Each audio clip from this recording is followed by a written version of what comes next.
जाकी रही भावना जैसी, प्रभु मूरत देखी तिन तैसी। राम मंदिर के प्राण प्रतिष्ठा समारोह के मौके पर यह चौपाई खूब कही सुनी जा रही है। विपक्ष के नेता कह रहे हैं कि बीजेपी राम मंदिर को लोकसभा चुनाव में भुनाना चाहती है। नमस्कार, मैं हूं मुक्ता सिंह और आप देख रहे हैं श्रेष्ठ भारत। तो अगले 30 मिनट आप हमारे साथ बने रहिए, क्योंकि इसी मुद्दे पर हम करने वाले हैं आज की नुक्ताचीनी।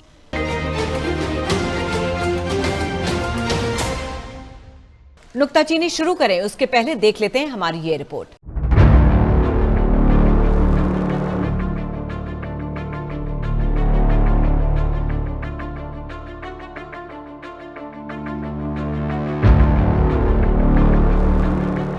अयोध्या में भव्य राम मंदिर के प्राण प्रतिष्ठा समारोह के बाद पूरा देश राममय है। 500 साल का संकल्प पूरा हुआ है। पूरे देश में श्री राम के जयकारे गूंज रहे हैं। राम मंदिर के प्राण प्रतिष्ठा समारोह के बाद अब सबकी नजरें आगामी लोकसभा चुनाव पर है। राम मंदिर में प्राण प्रतिष्ठा और पूजा अर्चना के बाद प्रधानमंत्री मोदी ने इसका शंखनाद कर दिया। सदियों का अभूतपूर्व धैर्य, अनगिनत बलिदान, त्याग और तपस्या के बाद हमारे प्रभु राम आ गए। प्रधानमंत्री ने राम मंदिर के प्राण प्रतिष्ठा समारोह के लिए 11 दिन का कठोर अनुष्ठान किया। दक्षिण भारत के मंदिरों की यात्राएं की। पूरे देश ने उनका ये प्रण और संकल्प देखा, जिसका निश्चित तौर पर चुनाव में बीजेपी को फायदा मिलने वाला है। प्रधानमंत्री जब अयोध्या से कहते हैं कि राम आग नहीं ऊर्जा है, तो ये बात लोगों के दिलो दिमाग तक जाती है। राम आग नहीं है, राम ऊर्जा है। राम विवाद नहीं, राम समाधान है। राम सिर्फ हमारे नहीं है, राम तो सबके हैं। राम वर्तमान नहीं, सिर्फ वर्तमान ही नहीं, राम अनंत काल है। राम मंदिर, धारा 370 और समान नागरिक संहिता बीजेपी का शुरू से चुनावी मुद्दा रहा है और इसका उसे फायदा भी हुआ है। 1984 के लोकसभा चुनाव में बीजेपी के पास सिर्फ 2 सीटें थीं। 1986 में अयोध्या के विवादित ढांचे में राम मंदिर का ताला खुला। उसके बाद 1989 के लोकसभा चुनाव में बीजेपी को 85 सीटें मिली। 90 में लालकृष्ण आडवाणी ने रथ यात्रा की। इसके बाद बीजेपी आगे ही बढ़ती चली गई। 1991 में लोकसभा चुनाव में बीजेपी को 120 सीटें मिली। 6 दिसंबर 1992 को बाबरी मस्जिद टूटी। उस समय कांग्रेस की सरकार थी। 1996 में लोकसभा चुनाव हुए तो बीजेपी 161 सीटें जीती। इसके बाद बीजेपी लगातार आगे ही बढ़ती चली गई। 2014 में प्रधानमंत्री मोदी की अगुवाई में बीजेपी ने 282 सीटें जीती तो 2019 में 303। अब अयोध्या में भव्य राम मंदिर बन गया है तो बीजेपी ने 2024 के लोकसभा चुनाव में अब की बार 400 पार का लक्ष्य रखा है। राम मंदिर के प्राण प्रतिष्ठा के मौके पर गांव-गांव में एक साथ कीर्तन भजन हुए। छोटे बड़े शहरों के मंदिरों में उत्सव हुए। बीजेपी की तरफ से मंदिरों में स्वच्छता अभियान चलाया गया। पूरे देश में 22 जनवरी को दीपावली मनाई गई। घर घर में राम ज्योति जलाई गई। जमकर आतिशबाजी हुई। आज गांव-गांव में एक साथ कीर्तन संकीर्तन हो रहे हैं। आज मंदिरों में उत्सव हो रहे हैं। स्वच्छता अभियान चलाए जा रहे हैं। पूरा देश आज दीपावली मना रहा है। आज शाम घर घर राम ज्योति प्रज्वलित करने की तैयारी है। प्रधानमंत्री मोदी ने प्राण प्रतिष्ठा समारोह के बाद अनगिनत राम भक्तों को, अनगिनत कार सेवकों को नमन किया। प्रभु श्री राम से माफी मांगी। प्रधानमंत्री ने कहा कि हमारे प्रभु को लंबे समय तक टेंट में रहना पड़ा। प्रभु श्री राम से क्षमा याचना भी करता हूं। हमारे पुरुषार्थ, हमारे त्याग, तपस्या में कुछ तो कमी रह गई होगी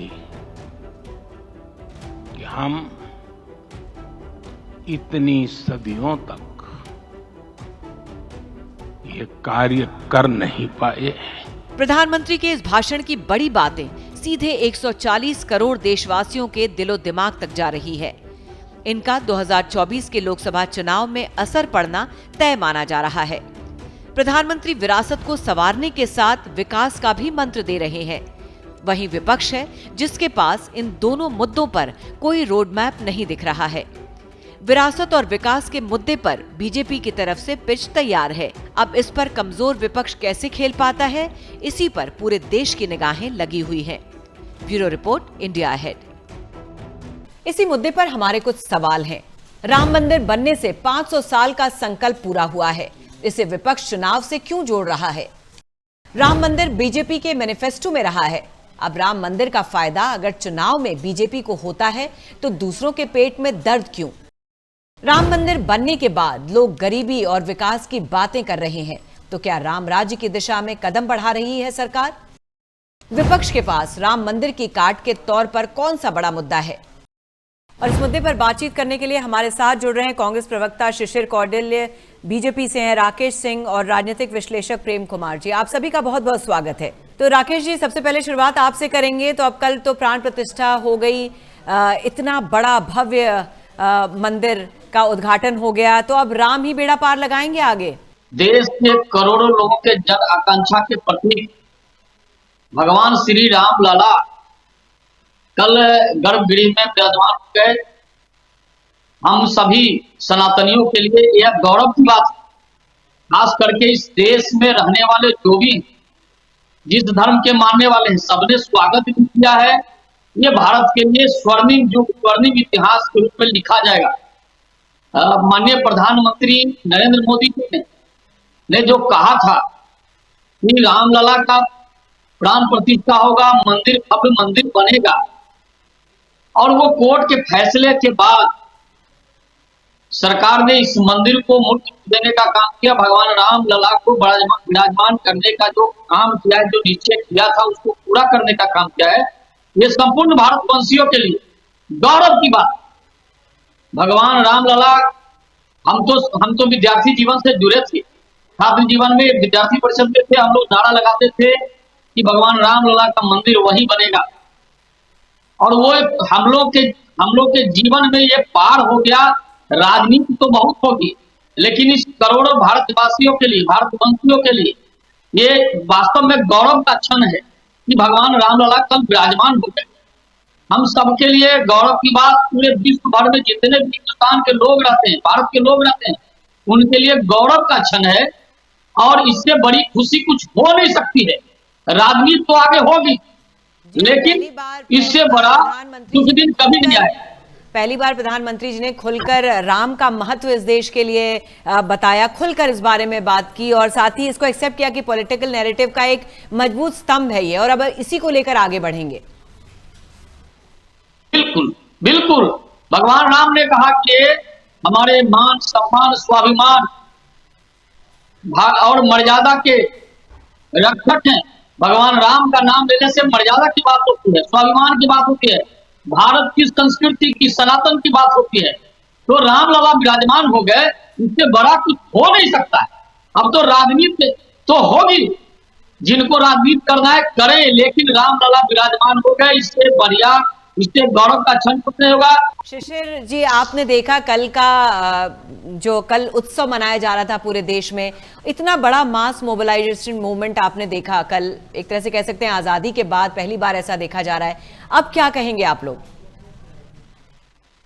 देखिए, बहुत सारी बातें हैं, जिसमें सबसे पहले तो जिस प्रकार से बीजेपी वालों ने राम को बेचा है, राम भी देख रहे हैं उन बातों को।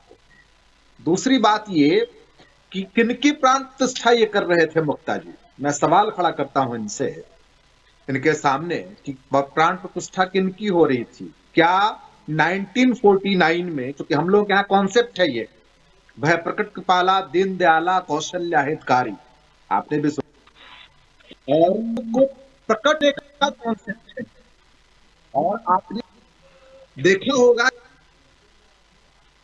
कि जिस प्रकार पे एक रामलला की मूर्ति प्रकट हुई, ऐसी बातें सामने निकल के आई थी और उस मूर्ति की प्राण प्रतिष्ठा जो है वो करपात्री जी महाराज के द्वारा वहां किया गया था और 4 अन्य लोगों के द्वारा। 1992 में तब तक वो रामलला की पूजा वहां हो रही थी, चाहे जिस किसी भी स्टेज में हो। 1992 में जब वो विवादित ढांचा ध्वस्त हुआ, इस पर शंकराचार्य सवाल कर रहे हैं, तब उस दौरान पीवी नरसिम्हा राव हमारे कांग्रेस पार्टी के प्राइम मिनिस्टर हुआ करते थे और उसी पार्टी के अयोध्या के जो इंचार्ज थे उसके कैबिनेट मंत्री PR कुमार मंगलम, उन्होंने वहां पे जब ये लोग ढांचा जब ध्वस्त हो गया और इन लोगों ने उस रामलला की मूर्ति को चोरी कर ली मूर्ति की, तो अयोध्या के तत्कालीन राजा विमलेंद्र भारती मिश्र की माता जी के द्वारा वहां सरकार के सहयोग से, कांग्रेस पार्टी की सरकार के सहयोग से वहां पे मूर्ति की स्थापना हुई। और अब जो है शंकराचार्य भी उस बात को कर रहे हैं और हिंदू सनातन व्यवस्था में यह परंपरा है कि जिसकी प्राण प्रतिष्ठा हो जाती है, यानी जिस मूर्ति की प्राण प्रतिष्ठा हो जाती है, दोबारा उसकी प्रतिष्ठा का विधान नहीं है। तो इस प्रकार अब ये प्रतिष्ठा करके तो शिष्य और जी पूरे देश के सामने और राम को बेच रहे हैं अपनी क्रेडिट लेने के लिए। दूसरी बात ये कि क्या कोर्ट के आदेश से राम मंदिर जो बन रहा है उसमें पक्षकार और पैरोकार भी ये थे क्या? मैं सवाल खड़ा करता हूं भारतीय जनता पार्टी से कि वहां तो शंकराचार्य, वहां निर्मोही अखाड़ा और तमाम जो पक्षकार थे वो कोर्ट में आर्ग्यू कर रहे थे राम मंदिर के लिए, फिर ये कहां बीच में आ गए। लेकिन खैर चलिए, क्रेडिट लेने का इनका जो है, क्योंकि वो एक बड़ा अच्छा हमारे देश के प्रधानमंत्री इवेंट मैनेजर हैं और बहुत अच्छा पॉलिटिकल इवेंट कल उन्होंने किया है और पूरे देश को मोबिलाइज करने का काम। बिल्कुल, अगर आप सरकार में होते तो आप भी ये करते और ये तो इनके मैनिफेस्टो का पार्ट था। मैनिफेस्टो मैं वो नहीं कर रहा। मैनिफेस्टो का पार्ट क्या था कि आप राम को बेचें। मैनिफेस्टो का पार्ट ये था कि राम की मार्केटिंग करें, सनातन की मार्केटिंग करें। ये मैनिफेस्टो का पार्ट था इनका। तो सवाल ये है कि इन्होंने सनातन को की मार्केटिंग की है, इसीलिए राम भी इस बात को देख रहे हैं और राम इस बात का जवाब इनको देंगे, वक्त आने पर इनको जवाब मिलेगा। आपने जैसे एक बड़ी अच्छी बात की कि भाई हमारे यहाँ तो है भय प्रकट कृपाला दीन दयाला, एक पहलू ये है, लेकिन दूसरा पहलू ये भी तो सोचिए, रामचरितमानस में लिखा गया है कि जन्मभूमि मम पुरी सुहावनी उत्तर दिशि बह सरजू पावनी, यानी राम जी खुद कहते हैं कि अयोध्या हमारी जन्मभूमि है, लेकिन उसके बावजूद उनको वहां पर स्थापित होने के लिए इतना वर्ष लग गया, इतने वर्ष के संघर्ष और लड़ाई के बाद आज वो दिन आया है। तो ये भी तो एक विडंबना ही है इस देश के लिए। तो क्या सड़क पर चिल्लाने से राम मंदिर बन गया क्या? मैं तो सवाल ये खड़ा करता हूं कि इनके सड़क पर चिल्लाने से राम मंदिर बन गया कि राम मंदिर कोर्ट के आदेश से बना, मुक्ता जी? और कोर्ट में पैरोकार ये थे क्या? ये पार्टी भी थे क्या कोर्ट में? आज जिस शंकराचार्य पे सवाल उठा रहे हैं वही शंकराचार्य के मतलब 24 दिनों के 90 दिनों में 24 दिनों का बहस शंकराचार्य के पैरोकार लोयस ने किया था। आपको शायद जानकारी में भी होगा, 90 दिन में 50 दिन मुस्लिम पक्षकारों की पैरवी हुई थी वहां कोर्ट में और वहां बहस चला था और 24 दिन शंकराचार्य के एडवोकेट ने वहां पे बहस किया था। ये कहीं पक्षकार पैरोकार थे क्या? ये तो सड़क पर चिल्लाने वाले, क्रेडिट लेने वाले लोग हैं। तभी तो आप लोगों से सवाल पूछा जा रहा है कि आप इसे क्यों बीजेपी से जोड़ के देख रहे हैं, क्यों आप इसे चुनाव से जोड़ के देख रहे हैं? तो भाई राम मंदिर का उद्घाटन हो रहा है, भव्य राम मंदिर का उद्घाटन हो रहा है, जिसके लिए सब लोगों ने संघर्ष किया है। मंदिर सुन लीजिए, जब राम लला की मूर्ति की चोरी 1992 में इन्होंने किया तो हमारी सरकार ने, पीवी नरसिम्हा राव की सरकार ने वहां पे मूर्ति की प्राण प्रतिष्ठा की, वहां पे पूजा अर्चना शुरू हुई। वो हम तो ये बात कर रहे हैं और शंकराचार्य भी इस बात को कह रहे हैं कि जब ऑलरेडी प्रतिष्ठित मूर्ति वहां है तो फिर ये दोबारा प्रतिष्ठा का क्या विधान है? भाई ये मैं सवाल नहीं खड़ा कर रहा हूं, ये शंकराचार्य सवाल खड़ा कर रहे हैं। और वो भी मैंने तो कहा आपको कि उस दौरान हमारे सेंट्रल कैबिनेट में वो मंत्री थे PR कुमार मंगलम, वहां अयोध्या के इंचार्ज थे और उनके माध्यम से वहां पे मूर्ति की स्थापना हुई। ये तो क्रेडिट ले रहे हैं। तब फिर आप लोग इतनी दूरी क्यों बनाए हुए हैं? कहां दूरी बनाए हुए हैं? हम लोग इनके पॉलिटिकल इवेंट में भागीदार होंगे क्या? ये कैसा सवाल है? हम लोग इनके पॉलिटिकल लेकिन देखिए फिर सवाल बार बार तो ये उठ रहा है ना कि आप इसे पॉलिटिकल इवेंट क्या क्यों रहे हैं? क्या अगर आप सरकार में होते और कोर्ट का ये फैसला आता तो क्या आप नहीं करते ऐसे? क्या फर्क सिर्फ इतना कोर्ट अगर का आप मतलब? सरकार में होते तो आप ऐसा नहीं, फर्क सिर्फ इतना है कि उनके मैनिफेस्टो का पार्ट था, तो जाहिर सी बात है वो इसका फायदा लेंगे ही लेंगे। भाई सवाल उसका नहीं है मुक्ता जी, मेरा तो सवाल एक लाइन में है कि मैनिफेस्टो का पार्ट था इनका, चलिए अच्छी बात है। क्या मैनिफेस्टो का पार्ट ये था कि राम की मार्केटिंग करें? क्या मैनिफेस्टो का पार्ट ये था कि सनातन को बेचें? ये मैनिफेस्टो का पार्ट था इनका। ये तो जस्ट एक पॉलिटिकल इवेंट करके राम को बेच रहे हैं, जबकि हम लोगों ने ऐसा नहीं किया। लेकिन आप ऐसे कह रहे हैं शिशिर जी, देखिए अगर और भी अगर आप अपने भी बात करिए, अपनी पार्टी की, अलग अलग अपने गठबंधन की बात करिए, तो सभी लोग तो कहीं ना कहीं धर्म को बेच ही रहे हैं ना अपने अपने तरीके से। ये बात सिर्फ बीजेपी की तो हो नहीं रही, आम आदमी पार्टी उधर सुंदरकांड करा रही है, तो कहीं बंगाल में कहीं और पूजा हो रही है, तो ये भी तो एक तरीका है धर्म को बेचने का। मुक्ता जी, कांग्रेस पार्टी का ये ट्रैक रिकॉर्ड रहा है कि कांग्रेस पार्टी ने कभी किसी को नहीं बेचा। कांग्रेस पार्टी का अपना एक विचारधारा अपनी उसकी है और उस मार्ग पे कांग्रेस पार्टी चलती है। किसी को बेचने में विश्वास कांग्रेस पार्टी नहीं रखती। कांग्रेस पार्टी अपने विचारधारा को मजबूत करने में और उसको जन जन तक पहुंचाने में विश्वास रखती है, और वो आज कांग्रेस पार्टी कर रही है। नहीं, लेकिन अब आप लोग गठबंधन में है, आपने इतना मजबूत गठबंधन तैयार किया है, तो यानी अलग अलग पार्टियां कुछ भी करें आपको उससे कोई फर्क नहीं है? आपके ही गठबंधन के लोग धर्म को लेकर साथ चल रहे हैं, कहीं महाराष्ट्र में भी सेलिब्रेट किया जा रहा है, अलग अलग जगहों पे हर जगह सेलिब्रेट किया जा रहा है, और आप कह रहे हैं कि कांग्रेस पार्टी अपने विचारधारा से चलती है, तो फिर कैसे? मैं भी बता रहा हूं, मैं भी आपको बता रहा हूं, कांग्रेस पार्टी की सरकार कर्नाटका में है, और कर्नाटका की सरकार ने बाकायदा 22 तारीख को उन्होंने आदेश जारी किया था कि पूरे स्टेट के सारे मंदिरों में भगवान की पूजा होगी, वहां पूजा अर्चना की जाएगी। तो इसीलिए ये हमारी पार्टी भी कर रही है, हमें भी खुशी है, लेकिन जिस प्रकार से ये पॉलिटिकल इवेंट उसको बना रहे हैं राम को लेकर के, ये सरासर नाजायज है और हम इसका विरोध करते हैं। राकेश जी, ये लोग शिशिर जी का कहना है कि आप लोग राम को बेच रहे हैं, उन्हें भुना रहे हैं आने वाले चुनाव के लिए, मतलब ये चुनावी हथकंडा ज्यादा है। देखिए मुक्ता जी, भगवान राम लला को लगभग आजादी के 75 वर्ष बीत गए, जिसमें 55 वर्षों तक शासन कांग्रेस ने 55 वर्षों तक लगातार भगवान राम लला को टेंट में रखने का काम किया, और इनकी सजा मिली भी कि ये लोग भी टेंट में चले गए। भारत की जनता ने इनको महल से टेंट में भेज दिया। शिशिर जी बोल रहे हैं, देखिए भगवान राम लला के प्राण प्रतिष्ठा कार्यक्रम में बजाते कांग्रेस पार्टी को आमंत्रित किया गया था, इन लोगों ने विरोध किया और ये लोग भाग गए। और तो राम सबके दर्शन हो जाए संभव नहीं है, क्योंकि भगवान राम लला को जो वर्षों टेंट में रखने का काम किया, उनको भगवान राम लला का दर्शन कैसे हो जाएगा? और जहां तक कह रहे हैं कर्नाटक में हुआ, हम करें सब जगह करते। जब कोर्ट का फैसला आया, कोर्ट के फैसले का, क्योंकि हमने कहा था, भारतीय जनता को कहा था कि भगवान राम लला का भव्य मंदिर बनवाएंगे, राम लला का प्राण प्रतिष्ठा होगा, तो हमारी ड्यूटी थी ना, जनता से कहा, उसको पूरा किया। और इसमें ये लोग कहे बेच दी, अरे रामलला को हम रामलला को मंदिर का ये हुआ सब बेच रहे, आप रामलला को टेंट में रखने के लिए मजबूर किया कि नहीं किया? सो बताइए, राम के साथ जो अन्याय किया उसका प्रायश्चित कांग्रेस को भोगना होगा, अभी वर्षों भोगना होगा, क्योंकि राम के साथ अच्छा काम नहीं किए थे इन लोगों ने। कि आज आप लोग अपने में ही विरोधाभास कर रहे हैं। कल प्रधानमंत्री जी ने राम राज्य की बात की। राम राज्य क्या है? सभी लोग, एक ऐसा आचार और विचार लोगों में डाल दिया जाता है जिससे सभी खुश रहें, सभी संतुष्ट रहें, सभी खुशहाल रहें, कोई बैर भाव ना हो। और आज हम बैर भाव की बात कर रहे हैं, तो फिर ये कैसे? राम राज्य कहना और राम राज्य को अपने जीवन में उतारना, ये कितना मुश्किल है?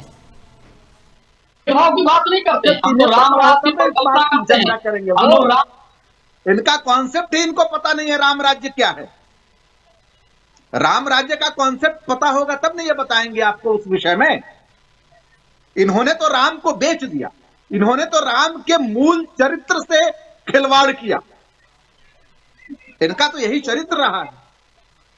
अब बताइए, ये तो अब हमारे पास वक्त की कमी है। राकेश जी, अपना पक्ष उनको भी रखने का मौका दीजिए। बताइए राकेश जी, आप इस पे क्या कहना चाहेंगे? ये तो सब दिख रहा है, ये इन लोगों को राम राज से मतलब नहीं है, इन लोगों को रावण राज से, कंस राज से मतलब है। इसको राक्षसी राज से मतलब है, आतंकवाद, भ्रष्टाचार, इससे इनको मतलब है ना। इनको राम राज से कहा मतलब है। हम तो चाहते हैं राम राज आ जाए, भगवान करे, ईश्वर करे, राम करे कि राम राज आ जाए और इनकी भी बुद्धि बदल जाए। शिशिर जी, आप कुछ भी कहिए, आपने देखा होगा अयोध्या में जो लोगों के भाव हैं, कहीं ना कहीं इस पूरी चीज का क्रेडिट जो है नरेंद्र मोदी जी को दे रहे हैं। भाई सवाल ये है कि नरेंद्र मोदी जी जब मार्केटिंग करेंगे, आपको पता है कि किसी भी प्रोडक्ट को एस्टैब्लिश करने के लिए एक इवेंट मैनेजमेंट की जरूरत होती है। नहीं तो आप लोग क्यों नहीं कर रहे हैं? अब आपके पास एक बात बताइए, आप लोग क्यों नहीं कर रहे हैं? अब आपके पास राम मंदिर की कार्ड के तौर पे कौन से विषय हैं, आप बताइए। सवाल ये है कि राम मंदिर जो है वो हमारे आस्था का विषय है, लेकिन मैं तो सवाल ये पूछ रहा हूं, बार बार मैं सवाल पूछ रहा हूं कि आखिर ये जो पॉलिटिकल इवेंट आप लोगों ने बनाया वो किस हेतु से बनाया? जब प्रतिष्ठित मूर्ति ऑलरेडी है, उसकी प्रतिष्ठा नहीं हो सकती, ऐसा सनातन में विधान है, नंबर 1। नंबर 2 कि जब मंदिर तैयार ही नहीं हुआ, शंकराचार्य जी कह रहे हैं कि न नख बना न सिख बना, तो न मंदिर की प्राण प्रतिष्ठा हो रही है और न मूर्ति की प्राण प्रतिष्ठा हो रही है, तो ये प्रतिष्ठा हो किसकी रही है? बेसिकली ये एक पॉलिटिकल इवेंट है। 2024 के चुनाव के मद्देनजर इस पॉलिटिकल इवेंट को बनाया गया और उसको एक इवेंट मैनेजर के तौर पे नरेंद्र भाई मोदी जो इस देश के प्रधानमंत्री हैं वो आए और उन्होंने अपनी सरकार, अपनी पार्टी को एस्टैब्लिश करने का काम किया, क्योंकि राम को बेच करके उनको 2024 की नैया पार करनी है। तो इसलिए उन्होंने इस प्रकार का पॉलिटिकल इवेंट बनाया। हम उस पॉलिटिकल इवेंट का विरोध करते हैं और यहां पे कोई बेरोजगारी की बात नहीं, कोई महंगाई की बात नहीं, कोई अर्थव्यवस्था की लेकिन बात नहीं। समस्या ये है शिशिर जी कि आप लोग भी वो धर्म को भुना रहे हैं, आप भी धर्म को ही भुना रहे हैं। वो उसके फॉर में बोल रहे हैं, आप उसके अगेंस्ट में बोल रहे हैं, फायदा दोनों ही लोग उसका लेना चाह रहे हैं।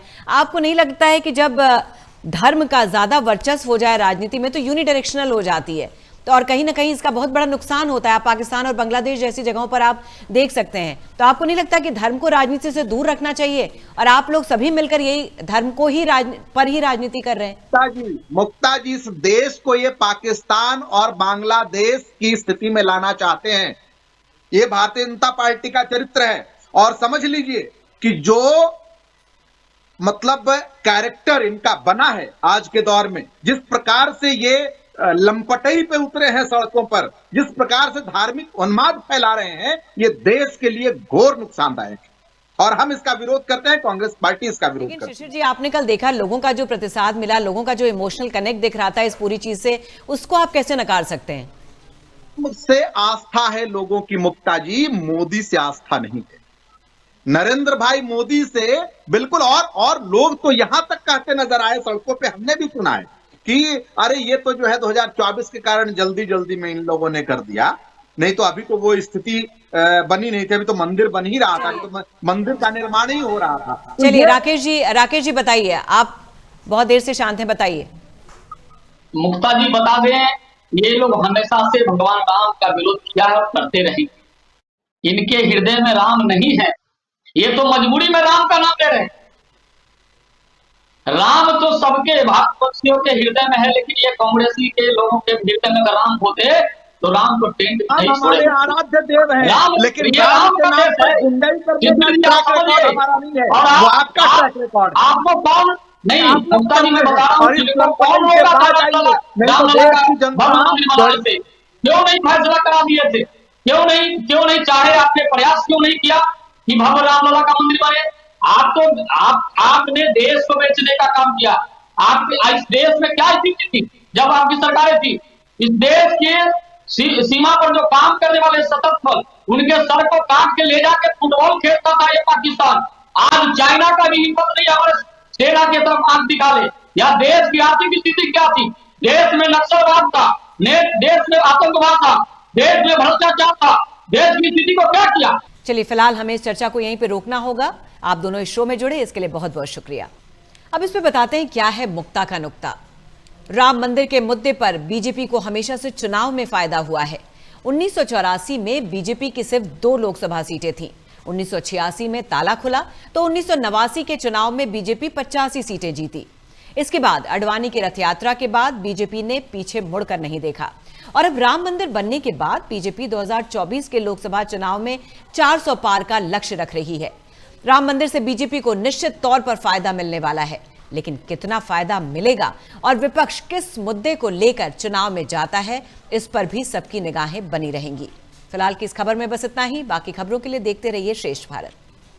श्रेष्ठ भारत पर खबरों से जुड़े रहने के लिए चैनल को सब्सक्राइब करें, बेल आइकन दबाएं और देखते रहें श्रेष्ठ भारत।